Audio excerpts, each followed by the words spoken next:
Now, today we're going to talk about, the discussion is all about conflict resolution for church leaders.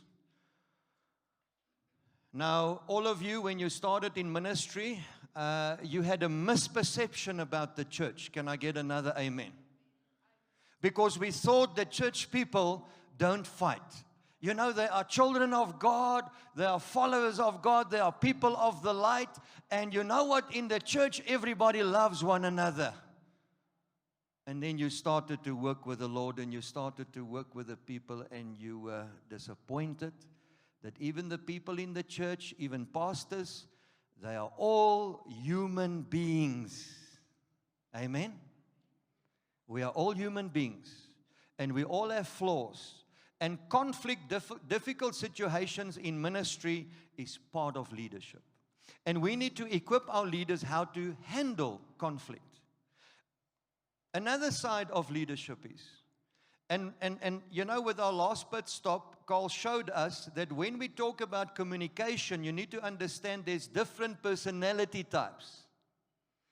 There's some leaders that loves conflict. Can I, just by the showing of hands, who are the leaders here that loves conflict? Oh, you are all liars. I know you very well, you conflict seekers. Thank you, Brian. Who wants to confess with Brian? Is there somebody online that says, you know what, I love conflict? You see the online pastors, they are all holy. Thank you, Lorraine. There's one honest pastor. Thank you, Dion. You know what? Because of our personality, Pastor Letters. You know what? There's leaders that can work with conflict, that are born for conflict. But then there's leaders that will avoid conflict. Leader, pastor, you all need to work in conflict situations. Because if you're going to run away from the problems, if you're going to run away from the conflict, you will never be able to resolve problems in the church and resolve problems in your departments. So that's why we need to talk about conflict resolution. We need to understand that all personality types needs to deal with conflict. We might deal with it differently, but we have to deal with it. Amen?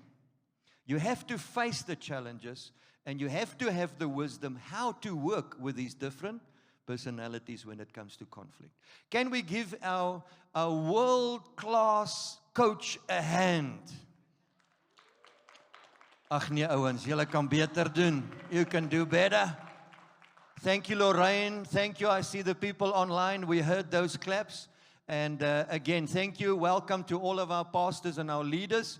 Please make sure that even our network pastors, we're going to accumulate your PCD points, because I want to encourage our independent churches also to accumulate these credits.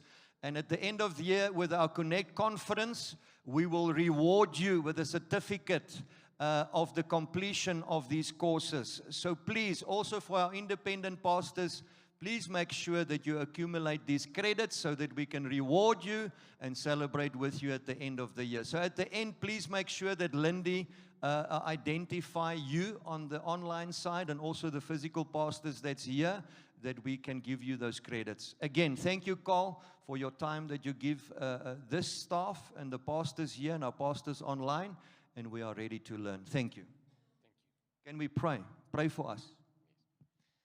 Thank you. Let's just close our eyes. Father, thank you so much for this awesome opportunity to grow together, to share together, Father God, and to become more effective as we lead your people and influence your people. We pray your presence, Holy Spirit. We pray for your wisdom today, Holy Spirit. Amen. Thank you. Can I have my notes? There we go. No problem. No problem. I know most of this stuff anyway, so it's cool. So welcome back. Did you guys manage to implement some of what you learned last time with regards to communication? Is communication a little bit easier for you since last time? Don't forget, guys, knowledge is not just knowing stuff, but it's also applying the stuff that you learn. So I really want to challenge you to practice what we learn. Practice in a safe environment, and then go out there and practice in the world, and go out and be the leaders that our country needs, so we can make a difference. Just to frame quickly what we're going to be doing today, we've divided today's session up into 3 areas. first of all, just understanding what conflict is. Then we're going to look at understanding what conflict resolution means. And then we're going to make it practical. And I'm going to give you practical steps to deal with conflicts and to resolve conflict in your workplace, in life as well. Let's just quickly, by a show of hands, who of you have never faced a situation of conflict ever before? Never been in a situation? We need to pray for that lying spirit there, over there somewhere. Cool. Thank you. So I know we can agree that all of us has faced some form of conflict somewhere along the line, and probably on a more regular basis than not. How many of us, Pastor Ronaldo asked, enjoys conflict? Most people don't enjoy conflict.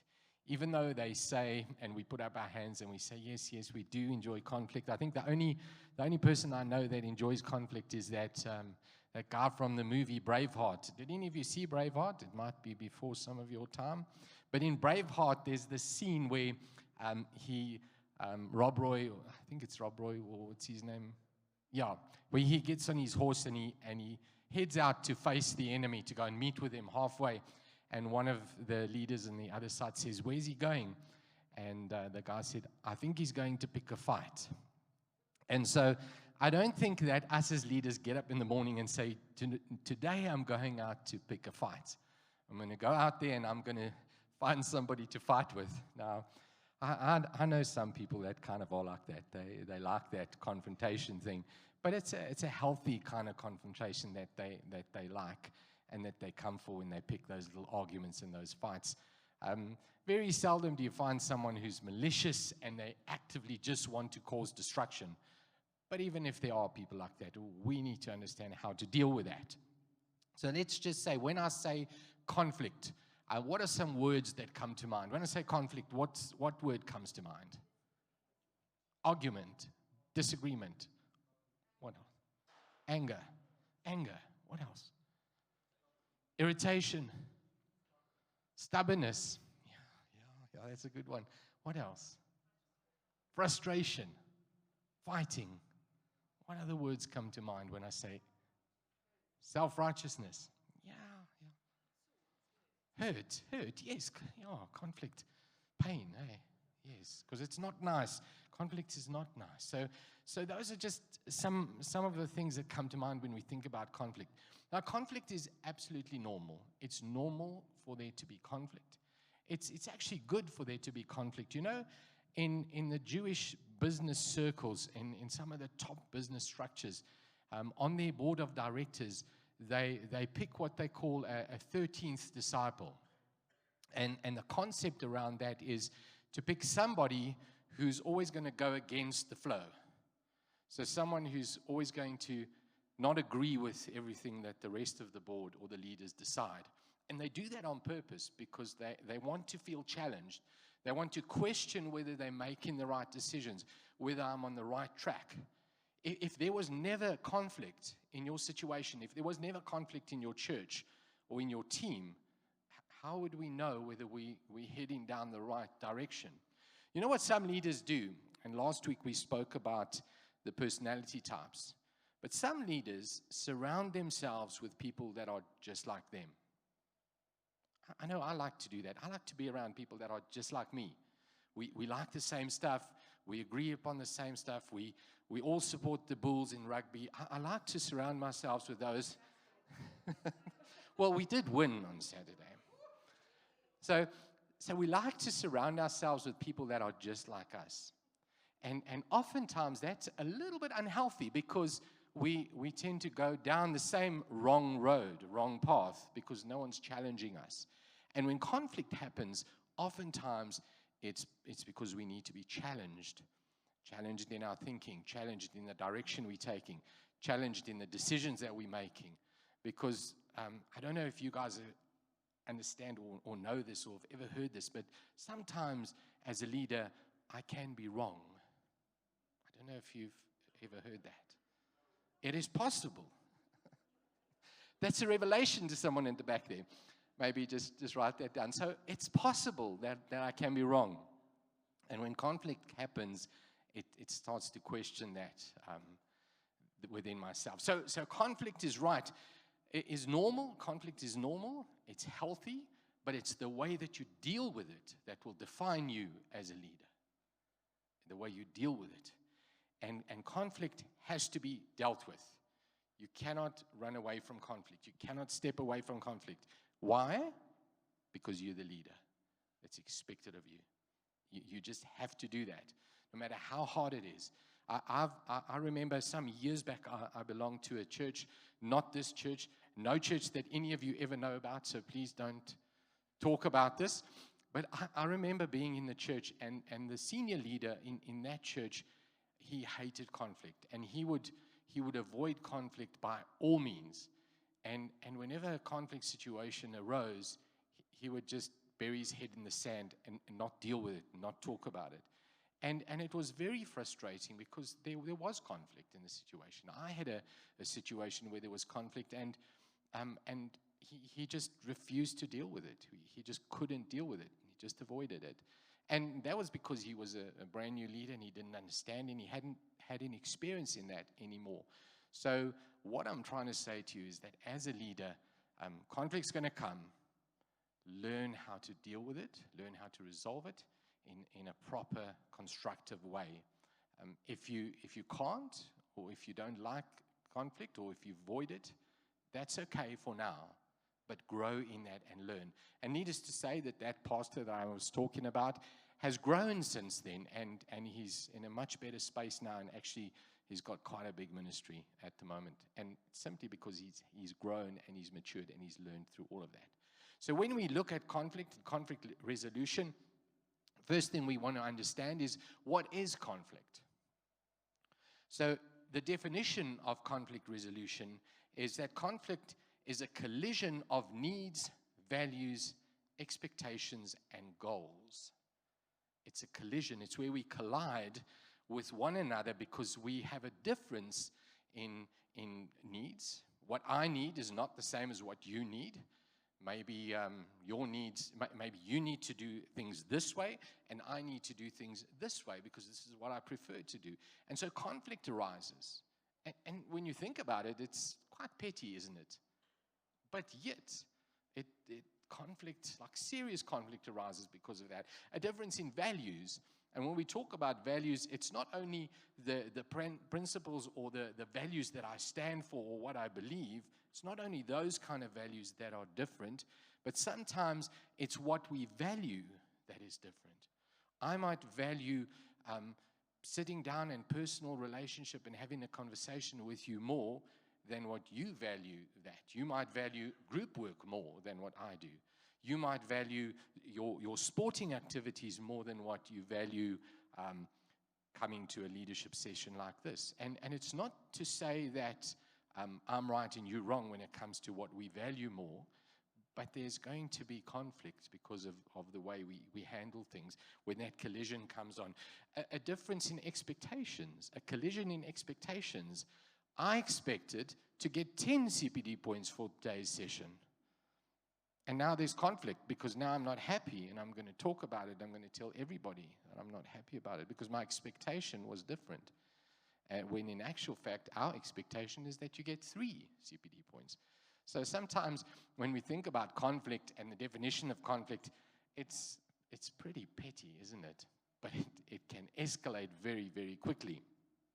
So conflict is not a sign of failure, but a normal part of human interaction. So conflict is not a sign of failure. Oftentimes we think because there's conflict, we've failed. It's failure. I know with my children, I often, when there's conflict, I feel as a parent, as a father, that I've failed. Because sometimes there's serious conflict, especially when you've got a 4-year-old little boy. When he gets upset, he gets upset. You guys know those tantrums that children, 4-year-olds, have. What's it called? They throw a tantrum. Now, I've seen many grown-ups that do the same.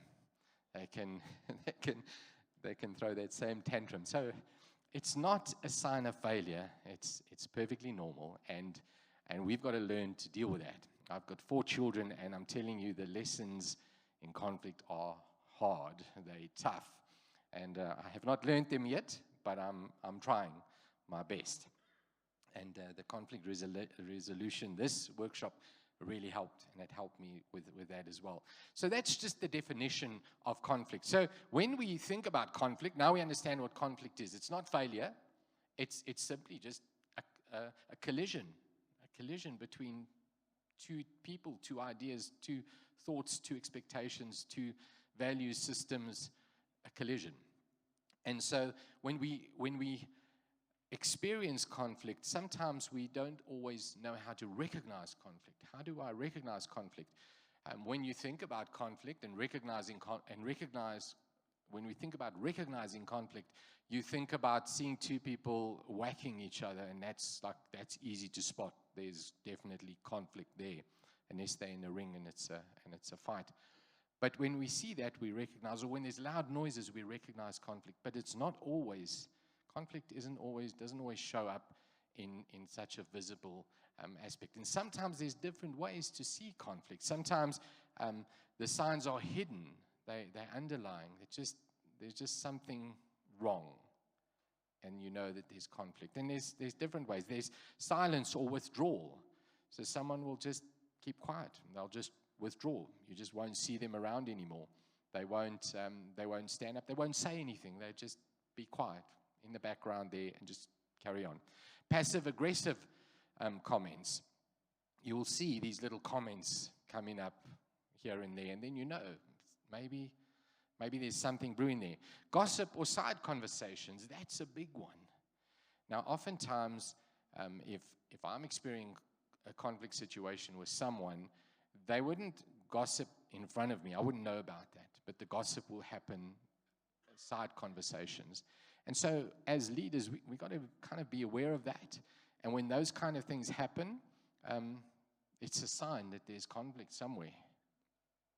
Repeated frustrations. So people just get frustrated all the time. There's those frustrations, those underlying frustrations. And I see that especially in one of my children, that there's this constant frustration that's brewing, this underlying frustration. And the frustration rears its head in a place that's sometimes far away from the conflict situation. And so as a leader, I need to keep my eyes open to those kind of things. Avoidance. People just avoid. They just don't pitch up. They just don't come. They just are not there. They avoid the situation completely. And so for me, as a leader, I need to pay attention to what's happening. I need to walk slowly through the crowd. I think it's John Maxwell that talks about that, walking slowly through the crowd. It's just sitting around and observing, listening, meeting with people one-on-one from time to time, doing those regular check-ins, maybe even things like an anonymous suggestion box or something like that, where I'm regularly in touch, and I've got my finger on the pulse, and I'm feeling the people, and I'm feeling what's happened in my space. All right, I'm going to ask you for a little bit of feedback. Just share with me some of what happened in your group and some examples of that quiet conflict that you noticed in your group or in your church, without naming names. And also remember, none of those side conversations that we spoke about earlier. Devil, can you show me the online guys, just so I can see them? And I'm going to give our online guys also a chance just to share some of the examples that you thought of while we were in the session. I'm sorry about the little groups. We'll get this thing right eventually, online, breaking the guys into small groups. All right, so let's hear from you guys. And this side, any examples? I think for us, what we've picked up is that there's an expectation that's not being communicated.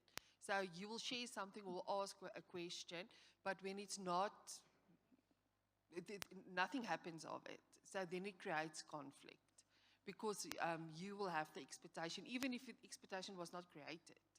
It's just that maybe you didn't communicate, that, can you please give me feedback or whatever. So I think maybe it's due to the fact that you have an expectation.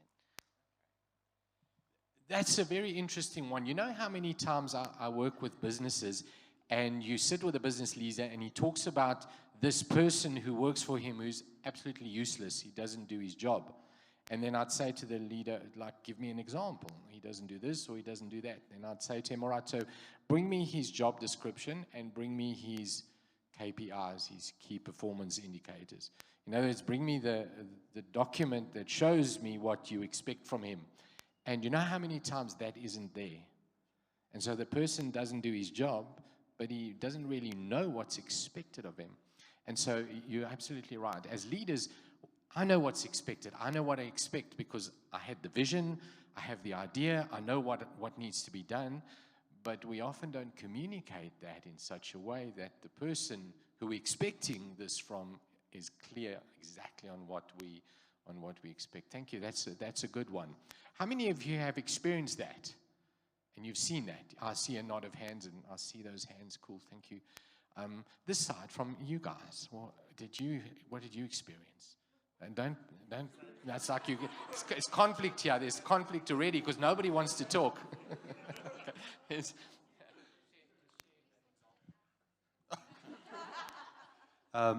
just said one of the sad things with people that withdraw is that that conflict never gets resolved. Yeah. So and then sometimes you see people withdraw because of something that happened, a perception, and it's usually something. It's usually a perception. They think this is what happened, and usually it didn't happen. And then it takes months for that thing actually to be resolved.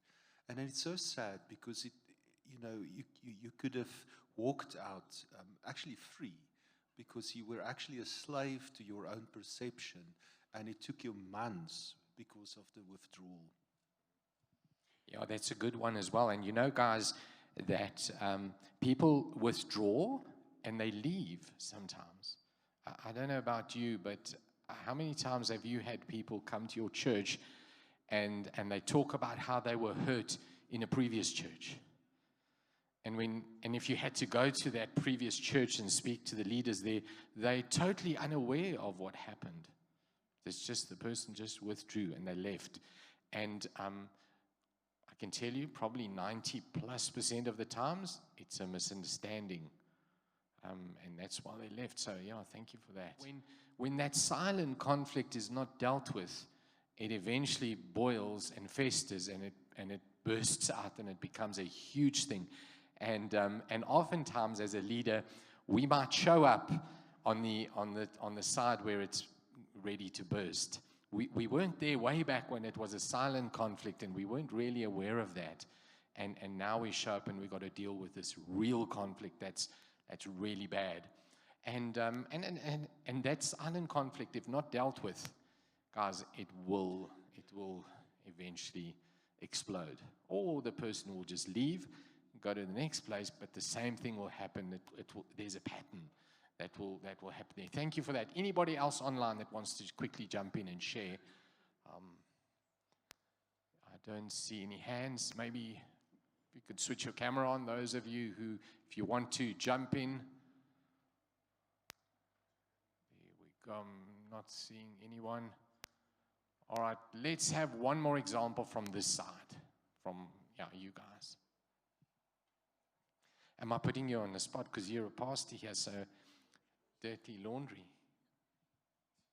I do feel on the spot, but it's okay. I think the main thing that we said is there will mostly be side conversations or avoidance because we're too afraid to maybe face it head on. And with that, it just prolongs the healing process and the getting people on the same page, because now you're discussing it everywhere else except for where there's a problem. And then easily, like it says here, it can turn to gossip instead of a result. Yeah, thank you. Thank you for sharing that. Yes, and how many times do we experience that gossip? How many times do we? I remember I was part of a life group in a church very far away from here that none of you know, where every time we had a life group meeting, it just ended up in gossip. And it was gossip about this, gossip, and it was really frustrated. I had to actually leave because I didn't enjoy that anymore. And so for us as leaders, we got to have our ear tuned into those kind of things and listen for that and give feedback and do those regular check-ins. And when you notice people, they just not there anymore, or they just quietly withdraw, then know something's going on. And you know what else I've noticed about gossip is body language. When people have been talking about you, you can pick that up in their body language. So just be sensitive about that. And if you do pick up on something like that, remember how you deal with conflict will define your leadership. So I'm going to teach you how to deal with that next. Okay. All right. So let's look at some practical tips as we move on in that. So address conflict early.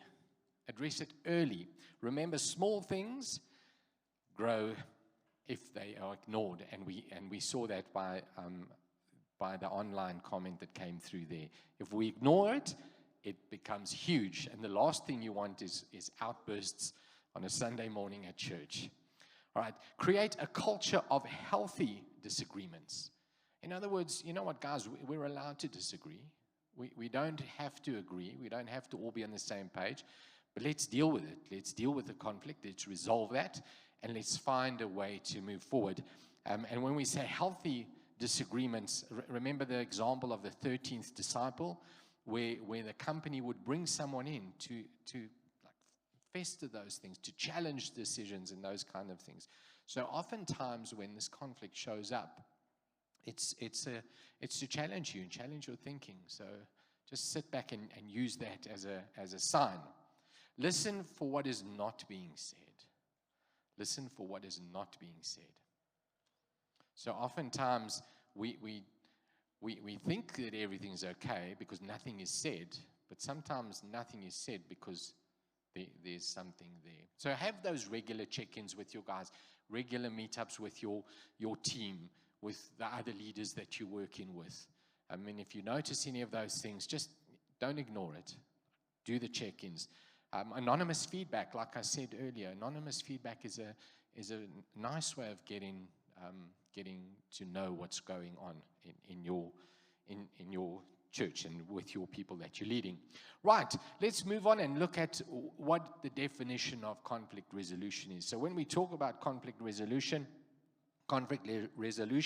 is the process of understanding and resolving a disagreement in a way that strengthens relationships. So it's a way of understanding and resolving the disagreements. Remember, we spoke in the communication last week. We spoke about communication, and so most of communication is listening to understand.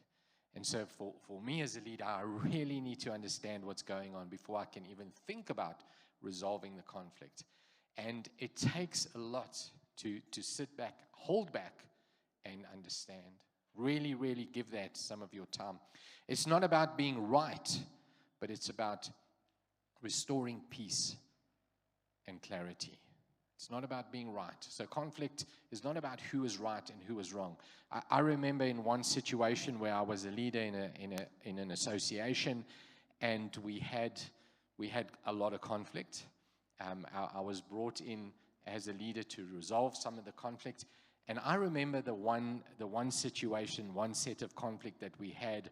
I knew what was right. I knew that the decision that we made was right, but there was so much conflict. And I remember afterwards we got our way because that was what we wanted to push in the association. And the one person came to me and he said to me, "You might have won the fight, but you've lost the war." And I'll never forget that. And when I look at the way I dealt with that conflict back then, we won the fight, but we lost the war. The person, we never managed to restore that relationship and that association. There was a major split because we lost the war. And if I had just taken time and more time to understand and to work with it in a different kind of way, Unfortunately, in that association, there were a lot of egos at play, and I wasn't really the leader who was driving the final decision. And we just didn't deal with it properly, and that was a massive failure.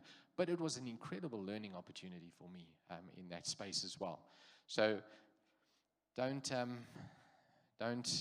worry too much about the fact who's right and wrong, and win the fight and lose the war in that as well. All right, let me just turn the page here. Some key principles when we look at conflict resolution. So we understand what conflict resolution is now. It's resolving the conflict in a peaceable way. Some key principles: seek first to understand. So spend time understanding. Interview, hear all sides of the story, spend time with different people. Just, do your homework. Focus on the issues and not the person. So we focus on the issue and not the person. What is the issue at hand? And not the person. Don't make it personally. Remember, we did the different personality types last time. And so in those different personality styles, some personality styles really do take everything personally. So when you focus on the person and what's wrong and what's not right, or what wasn't done, or what is done, or what's done incorrectly, people take things very personally. So when you focus on the issues, not the person, it does help in terms of just protecting the people that you lead as well. Lead with grace and not ego. Lead with grace and not ego. You can spot a leader that leads with grace. It's a leader who's humble. It's a leader who listens. It's a leader who sits down and spends time on the issues at hand. So just be that leader. Be that leader that has grace. I always love to use Jesus as an example of what it meant to be a true leader. I mean, if you look at just the way Jesus led, it was different. It was totally different to what the rulers of that time were leading. Totally different. He led with grace. Some practical tips when we look at conflict resolution. So use I statements and not you statements. So I felt this way instead of you always. I felt that maybe we could have handled things a little bit differently instead of saying you always come and you always do this. So not you blaming, but bring it back to yourself. Use those statements. Have tough talks privately and not in public. So pull someone privately, pull them aside, sit with them privately, have those tough conversations with them. That's that Matthew 18 principle, the one-on-one, where you meet with somebody one-on-one. And as a leader, guys, that is sometimes very difficult. It's very difficult, especially for those of us who don't like conflict. It's very difficult to have those one-on-one conversations where we have to face people and just, meet with them privately. Prepare your heart before the conversation. Prepare your heart before you have the conversation. I know that for us as leaders, sometimes we're just faced with situations and situations come up and we don't spend time just sitting back and just preparing our hearts so that I know that I'm in the right space. I check my motives before I go into a situation. This situation, this conflict that I'm going to resolve, I'm going to show them. I'm going to show them what's right or wrong. No. Got to prepare our hearts beforehand.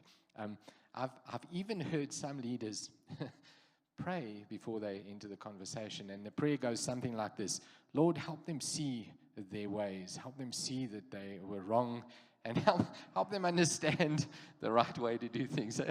Not that kind of preparing. Don't use your situation. So just quietly prepare yourself as well. So when we think about conflict resolution, you as a leader, you have to step up to the plate. Now, the last section that we're going to go into is some ways to resolve conflict. And there's 5 steps. There's a 5-step process and a 5-step framework that I want you to learn off by heart. I want you to know this this framework. We're going to exercise the framework just now a little bit. And when we think about the framework, it's just a nice guided, step-by-step practical way for you to deal with conflict going forward. And I guarantee you, if you deal with it in these 5 steps, that you'll get to the other side of the conflict in a constructive way. Right, so the first step that we're going to look at is to pause and prepare. So pause and prepare. So the first step is just to slow down, sit down, and to say, you know what, let me prepare before I go into that. Let me check my heart. Let me not go in with emotions running high, but let me silence myself. You know, when emotions go up, intelligence goes down. You know that? I mean, you know, when you get angry, some of the things you say. And I've seen some people say really stupid things when they get angry because their intelligence goes down. It's just your brain gets hijacked.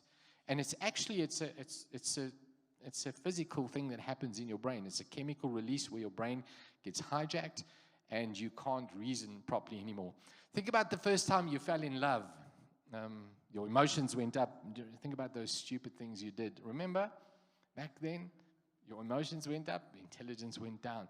Think about driving down the road here and that white combi pulls in front of you and then stops. Think about that emotion when you're driving past and you show them that they're number one. Your intelligence goes down. And there's consequences in that as well. So check your heart. Don't go in angry or hurt or defensive when you're going to resolve or setting to resolve the conflict. Pray and ask God for clarity and peace. Not that they would see things my way, but pray and ask God to give you wisdom. I don't know how many times I've entered into a conflict situation where I've been scared because I don't know how to resolve this. I don't know how I'm going to deal with it. And then I pray and I ask God to just give me peace and to give me wisdom to say the right things. And it's amazing. When I go in there with a spirit of peace, it changes the whole atmosphere. And many times I've stepped into a situation of conflict where I can see these people have come for a fight. They're ready for a fight. And I go in there with peace because I've prayed and I've prepared. The whole situation, you throw them off guard. You take them off guard. You knock the wind out their sails. And you're able to get to a place where you can resolve things because your intelligence is in the room. And then clarify the goal. Clarify a goal. Set a goal in your heart and say, you know what, I'm going into this situation. I'm going into this conflict situation, and my goal is to resolve the conflict. My goal is to bring peace to the situation. My goal is to hear the person, to hear both sides, and together to work out a resolution to this. So go in with a goal. You set the goal. You get to set the goal. I always say to the leaders, because you're a leader, you get to set the goal. You get to set a vision for the outcome. If we get this right, what will it look like on the other side? So you set that goal. So that's the first step, is just to pause and prepare, and go in prepared. In your mind as well. In your mind, be prepared for the outcome that you want from the situation. And then the next step is to initiate the conversation. Initiate the conversation. So you're the leader. So you go directly to the person, respectfully, and you initiate the conversation. You call them up. You bring them in, you go to them, and you initiate. Don't wait for them to initiate that. You take charge. Because some people will initiate, but most people won't. They'll just avoid, or they'll just leave. Or it will fester somewhere else, and you'll have an outburst somewhere else. So go directly and respectfully and initiate that conversation. Then be intentional, not casual. This is not a casual conversation. If there's conflict, you go intentionally. Can we have a conversation? Can we have a meeting so that we can talk through something? And you tell them whatever it is so that they're prepared. The last thing you want to do is ambush them like Trump did with our president. In fact, he didn't ambush him. They knew what was coming. So go in with intention. Say, there's some issues we need to resolve. Can we have a sit down and resolve that? I remember the leader I was talking about earlier on, there was a conflict situation that arose, and he called me up and he said to me, can we have a coffee, yourself, me, and the other person, and we need to resolve the following issue. And I was so grateful when he called me up and he initiated that conversation, because I didn't know how to deal with the conflict. I was not in a space where I understood any of this stuff. It was way back. I'd never been exposed to this kind of stuff. So I was so grateful when he called me and he said, can we sit down and have a conversation, resolve that? And then that conversation never happened, because he never followed through. And we set a date, and then it got changed, and it got changed, and we never sat down, and that situation never got resolved. It's many, many years ago, but I remember how I felt when he initiated that. I valued that from a leader. And then when it never happened, it was quite disappointing. So, guys, you've got some heavy boots to fill here. So, all right. So initiate the conversation, be intentional, and go ahead and you set that and you do it. Step number 3, listen to understand. Listen to understand. So let them speak without interruption. And often, I've been in a situation where we've been working on resolving conflict, and the one person talks, and then the other person chips in and tries to defend, and then it just becomes ugly. So we control the situation, and we listen, and we let the person speak. And we kind of like a referee. So we allow them in time and space, and we allow someone else to reply. Or if it's you that's facing the conflict, then you also allow the person to speak. Let them speak. In coaching, it's amazing. Most of what we do in coaching is listen. And it's just amazing how people will pay you to sit and just listen to them. And they work it out themselves, because if you just let them talk, eventually they come up with the answer themselves if you just give them enough time. And not give them enough time, enough rope to hang themselves. Just give them enough time to reason it out. And you ask those questions, you probing questions, because you want to understand. You want to understand the situation. And we come up with the answer together. So we reflect on what was said. Reflect on what was said. Make sure you understand. So if I'm hearing you correctly, this is what you're telling me. Am I hearing you correctly? Is this what happened? So just reflect on that. Make sure that there are no misunderstandings, because you know how many times conflict arises because of a misunderstanding. Because this is maybe not my first language, or this is the way we do it, or this is what I'm expecting, and the other person's not clear on that, and we don't understand. So listen to understand. You don't always have to agree with the person to understand where they're coming from. Many times I've heard leaders say, I hear where you're coming from. I don't agree with what you say, but I hear where you're coming from. I understand why you behaved the way you did, or why you did this, or I understand why you're experiencing it this way, because I understand. I've listened to understand. Step number 4, speak the truth in love. Speak the truth in love. We have to listen. We have to understand first before we speak. And as the leader, I'll never forget Nelson Mandela's, one of my favorite quotes that he used to talk, or principles that he taught, was when he speaks about his father and how he used to go with his father to the tribal meetings, the meetings of elders, the meetings of leaders. And he used to sit there and watch his father, and his father always used to let everyone else speak, and then he used to wait before he would reply. And so as a leader, we got to do that as well. Listen, listen, listen, and wait to hear before you speak. And you know what? We have an advantage. We have the Holy Spirit. And many times, I would just wait on the Holy Spirit. And I'd be in a situation, and I'd say, but I have no idea what to do here. I have no idea how to respond. Silently, I just ask the Holy Spirit to show me. And then I wait. does. He does. All right, so listen before you speak. Be honest and be kind. So speak in love. Be honest and be kind.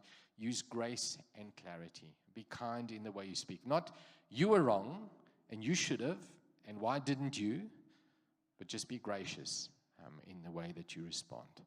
Address the behavior and not the person.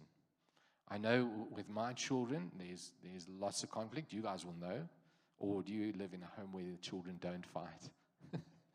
Never. So in my home, especially with the 4-year-old and the 8-year-old, there's a lot of conflict. And I always have to say to them, in this house, we don't do that. Not, why did you do that? And you shouldn't have done that. And why did you smack your sister? No. In this house, we don't do that. So the behavior, I'm addressing the behavior and not the person. I know sometimes that I use my children in a lot of the examples, and that's because I don't want to put my friends on the spot here and divulge secrets. But why I do that is because oftentimes in grown-ups we behave like children, especially in conflict situations. We behave like children as well as leaders. So just be respectful in that as well.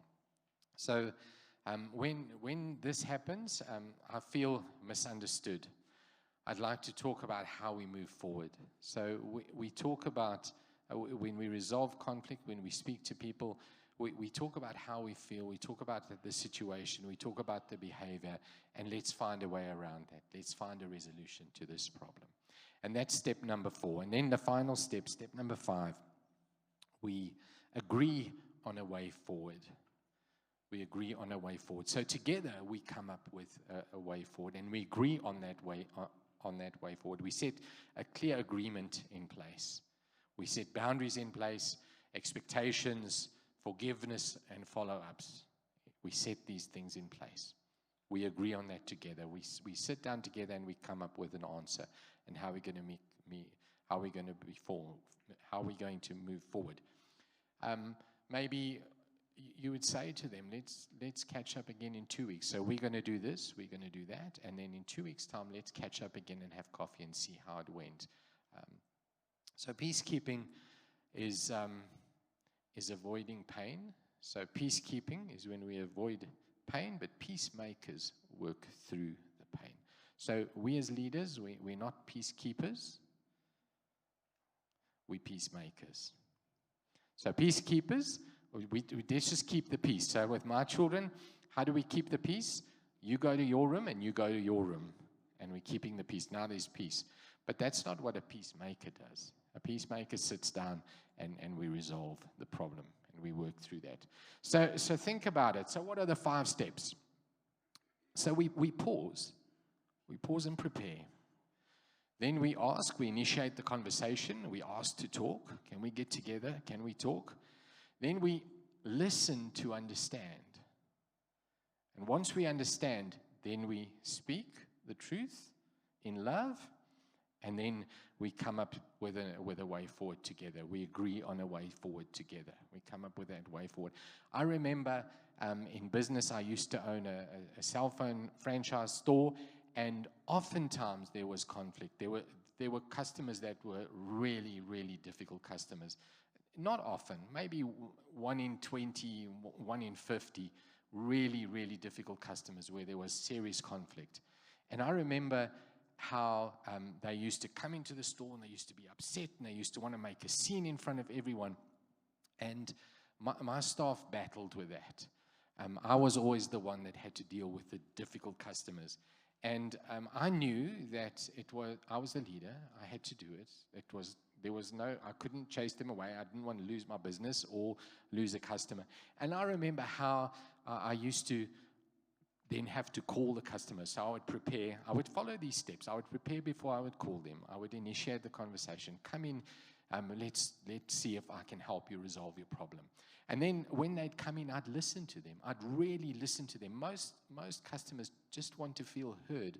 Most times when there's conflict, people just want to feel heard. They want to feel that, you know what, as a leader, you're taking the time to listen to me. And then I listen, and then I speak the truth. I would give them the feedback. I would speak the truth in love, in grace, not accusing, not blaming.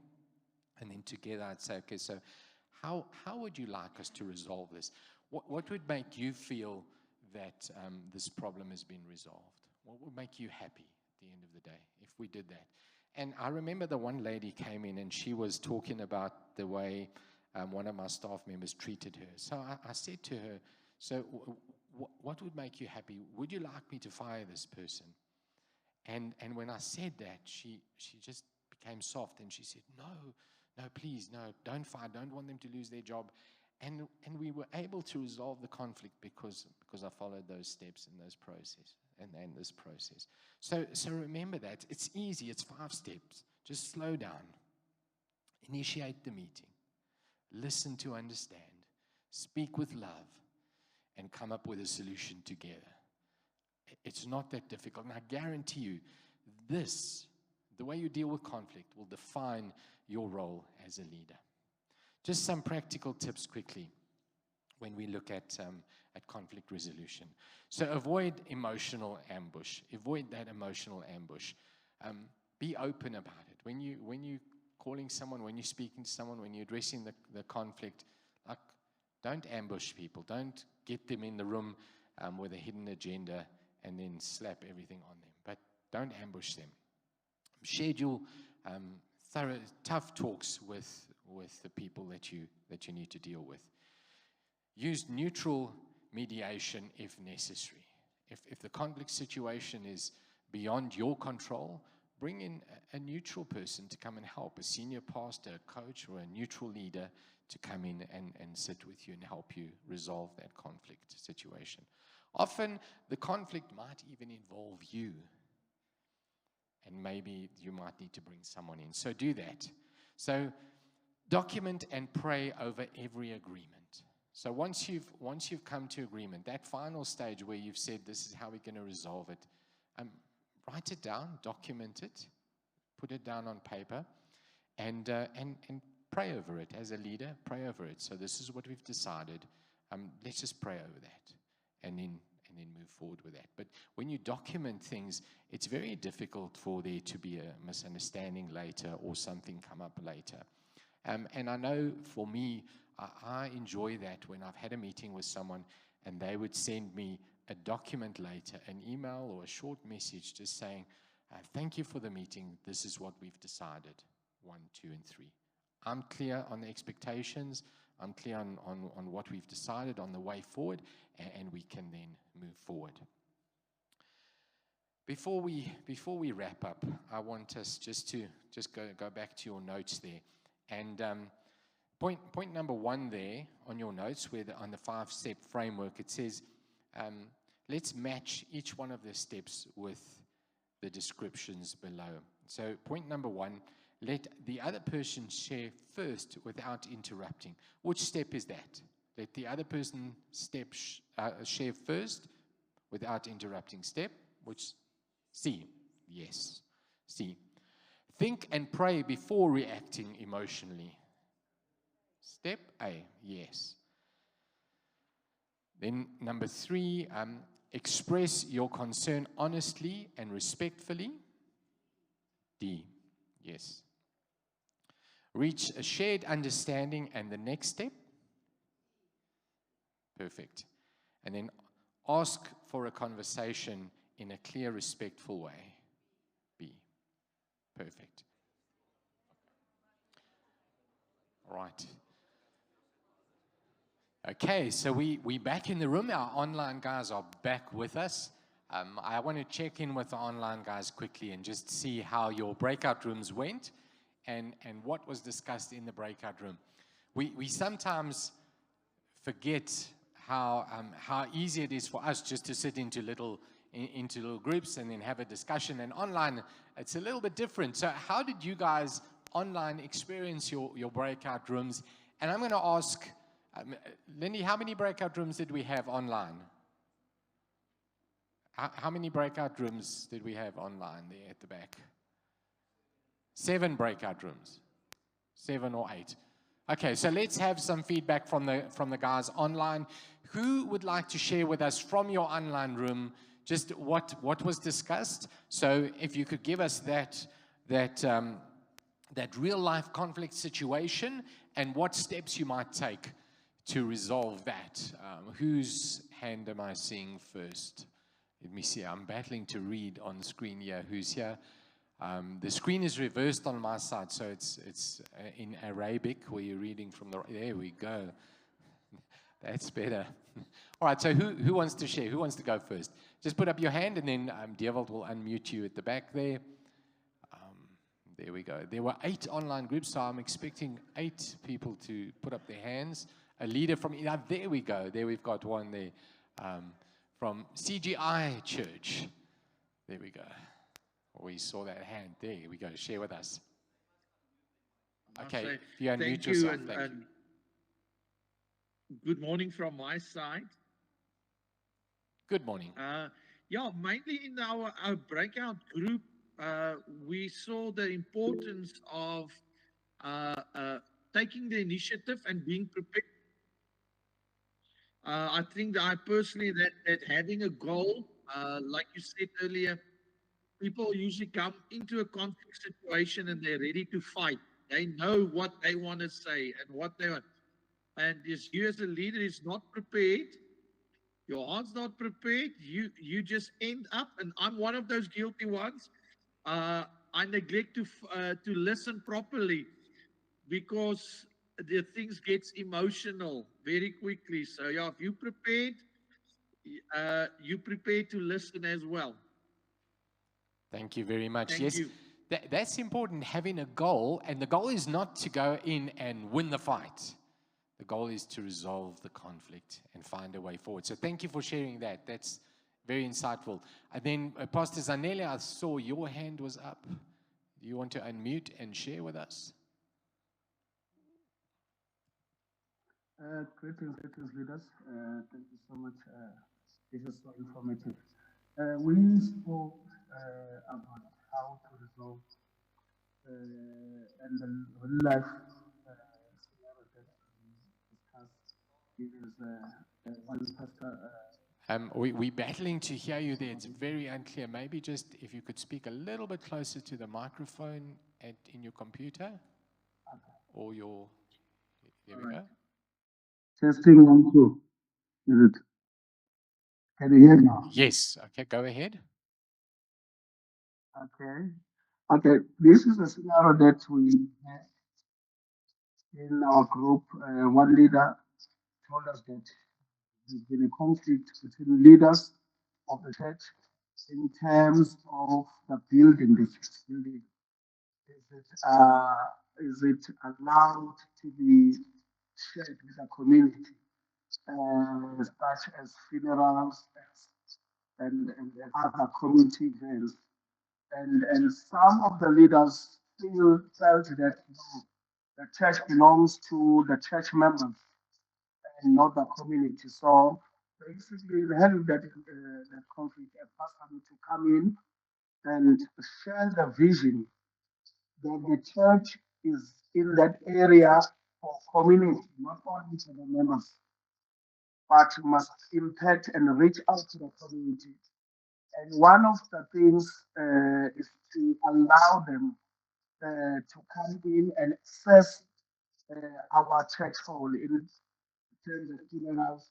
And they understood now that the church building is not only for members, but also for communities that can be used as an outreach to the community. Then that conflict was resolved. Thank you. I hope I'm clear. Thank you for sharing. The sound came and went, but I think we got the crux of what you said, and I think you spoke about the leaders being able to share the vision so that or the members and everyone understands clearly that church is not about the single individual, but it's also about community. And so the sound was not very good. The online thing sometimes is very difficult because of signal and all that kind of stuff. But we trust that you got the process, and we appreciate the way us as leaders have now taken responsibility to deal with conflict in the right kind of matter. Thank you. Is there anyone else from the online group that wants to share? Let me see. Dion, there we go. I see Dion. There we go. Yes, good morning, and thank you for this session. In our small group discussion, we have used two incidents, examples, but I think the solution what we get to is not to fight. Sometimes we get conflicted and we want to fight, so we say we don't want to fight, we want to keep focused. We're going to stay working. We're going to move forward, and we're going to listen more, initiate conversations, and start listening more. We think that is most important for us. And as you said, the steps is very important. We learned a lot this morning also through this. Thank you very much. Thank you. Thank you, Zay. Yes, listen more. I think it's very difficult as a leader sometimes to listen more, but to just slow down and listen more. Listen not only to hear, but also to understand. So thank you for that. Let's hear from the group in the room. Who did we not hear from last time? We heard from you guys at the back there. Here we go. Pastor Fatima's got. Awesome. Okay, so we just used, you asked us for an example of something. We just used one of the people that you are leading, one of your leaders speaks ill about you to the people you're leading. How would you deal with that? And one of the things that we just stopped at for a moment, and this, I think, Karin, as my colleague, is sometimes you just have to take somebody with you from the beginning.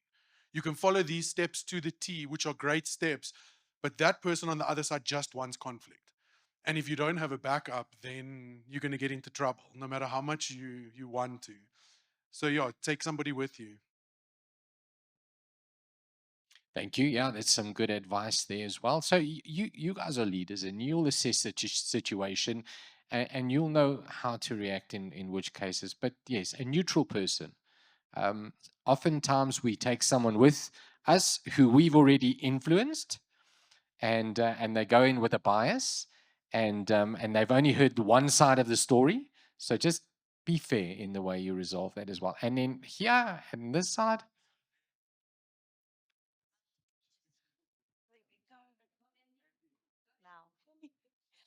We said a lot of the time we tend to avoid confrontation because we don't want it to. We never can predict how the situation will play out, but it's very important because assumptions always make the situation worse than it actually is. It's just better to just rip off the band-aid and then you guys are better after the conflict. Thank you. Happy birthday. Yes, yeah, guys, deal with it. Deal with it. You know how many times I've had a conflict situation, and on the other side of the conflict, on the resolving of the conflict, that person has become a best friend. That's happened, and I see the nodding of heads. So there we go. And then right at the back there, we haven't heard from you guys the whole session. Let's see. That's why I'm picking on you.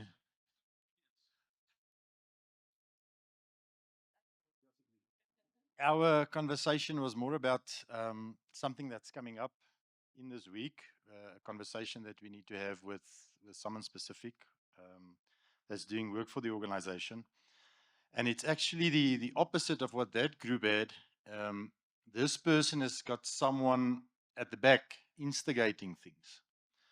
So what we said is it's best to have this person alone and having the conversation without someone trying to instigate and put fuel on the fire. To have that conversation alone and try and get a resolution. And one of the things that I just this morning that just stuck with me was that, you know, to communicate after the meeting, just give some feedback. I had a tough meeting last night, and I realized that maybe this morning I should give some feedback. Communicate, say thank you for the meeting, and give feedback of what was decided and what the way forward is. I think that's a great idea. I really like that. Yeah, thank you. Thank you. Because you know what? I like what you said there about people instigating.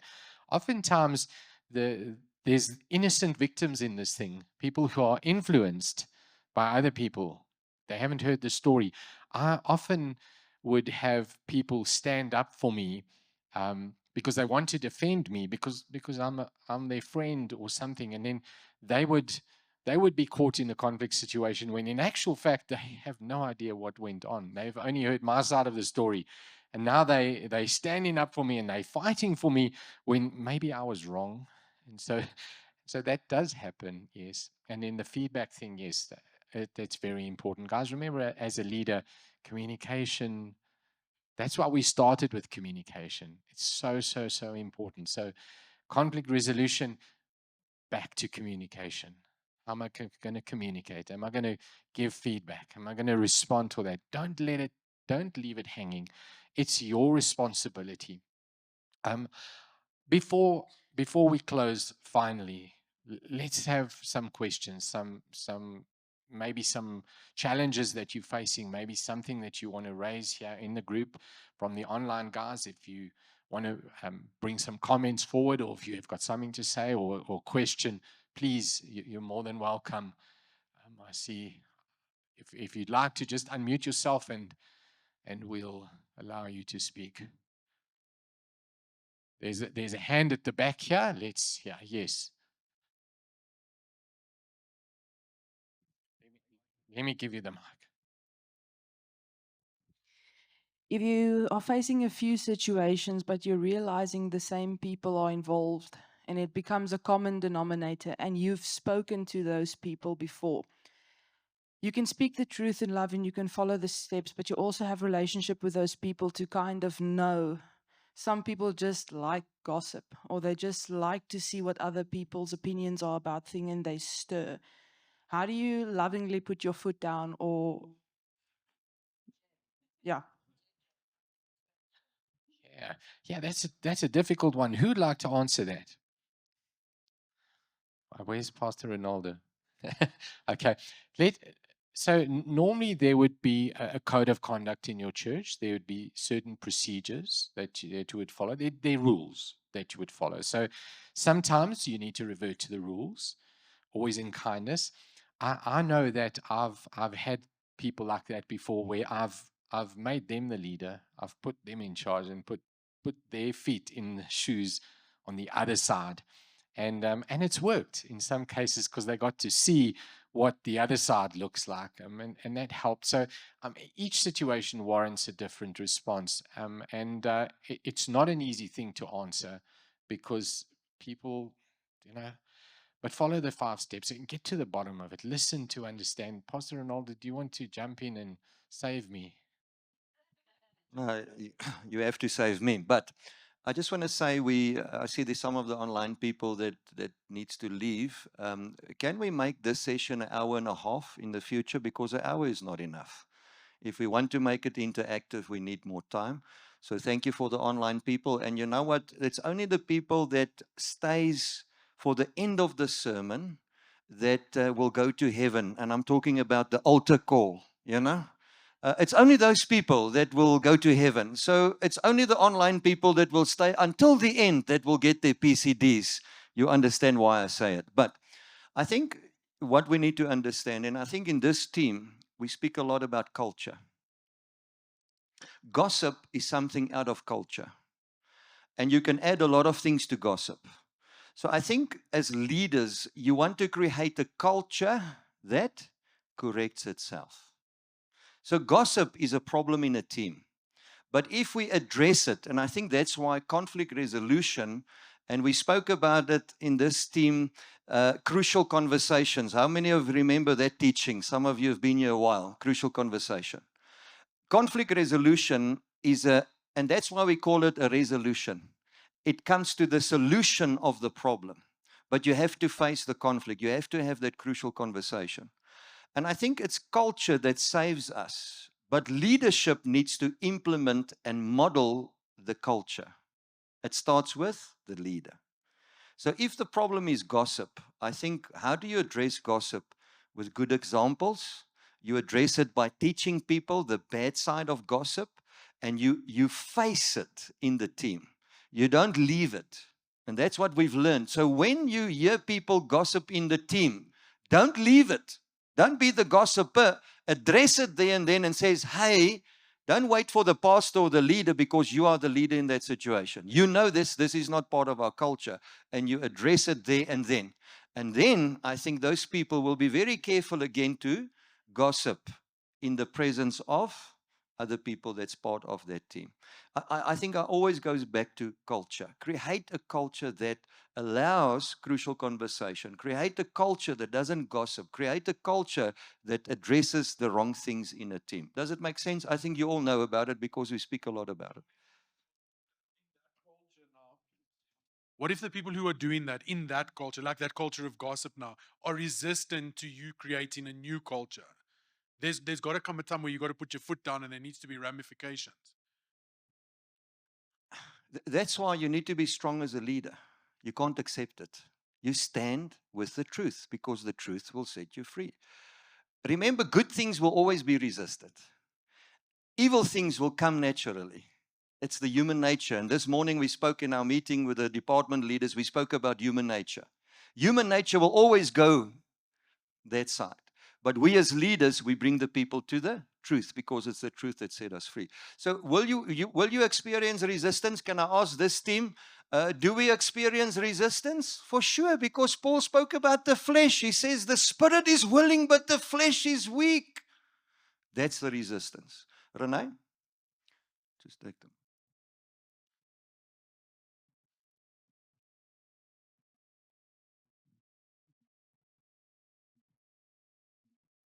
I want to actually just go back to gossip. And I'm with you, Ronaldo. I hate gossiping. But me, myself, usually, if I find myself in a situation where I have to make a decision or be a leader and to resolve conflict, I usually go to somebody and ask them, what did I hear it wrong? Did I understand it wrong?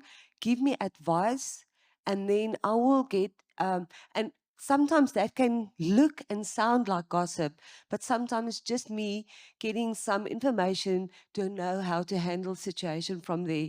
So that's also a very fine line that you must know. If I go to Siobhan and I say, "This is what happened," how would you see it? Do I see it wrong?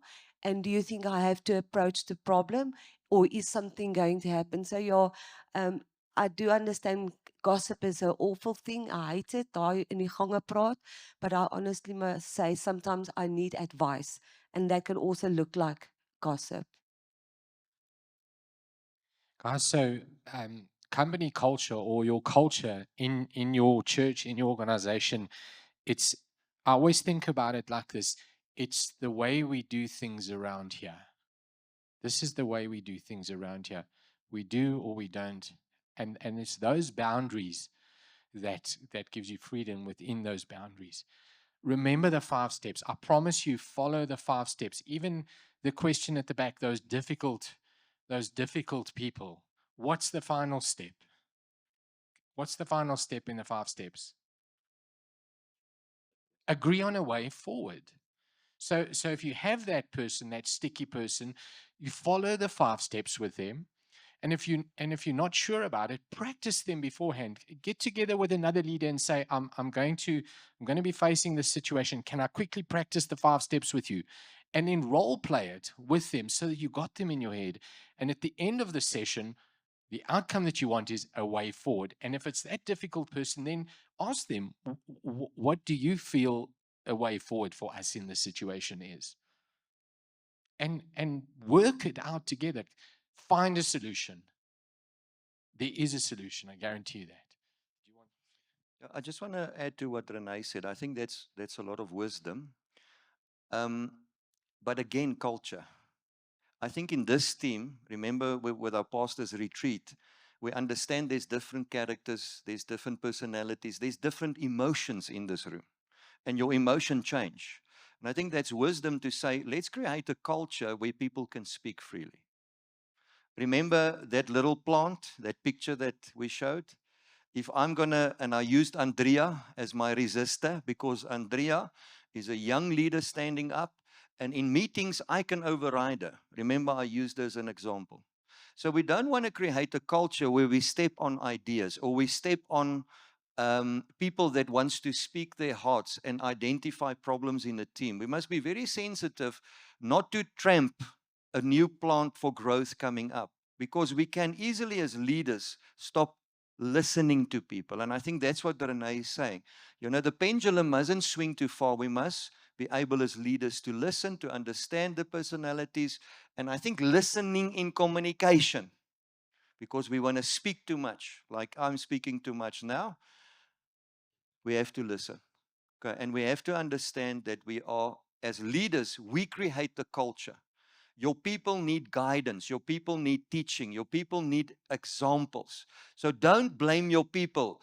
Blame yourself. If you want to change the people, you make the change and you address. And again, that's why we need to work with conflict resolution. Amen. Good.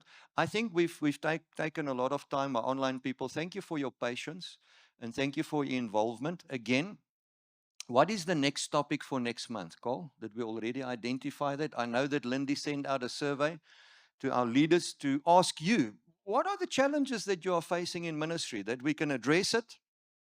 And again, these notes, and all our people online, the people here, we will make the notes available with the answers. But I ask Cole, next time, you need to fill in the answers. Because we want to see that you did it, but I think some of the online people might have missed it. So we'll make sure that on the presentation, the answers are there, that it will make it easier for you to fill in the notes. Why do I want you to fill in the notes? Because you're a leader. I want you to take this not for yourself, take this and teach your people.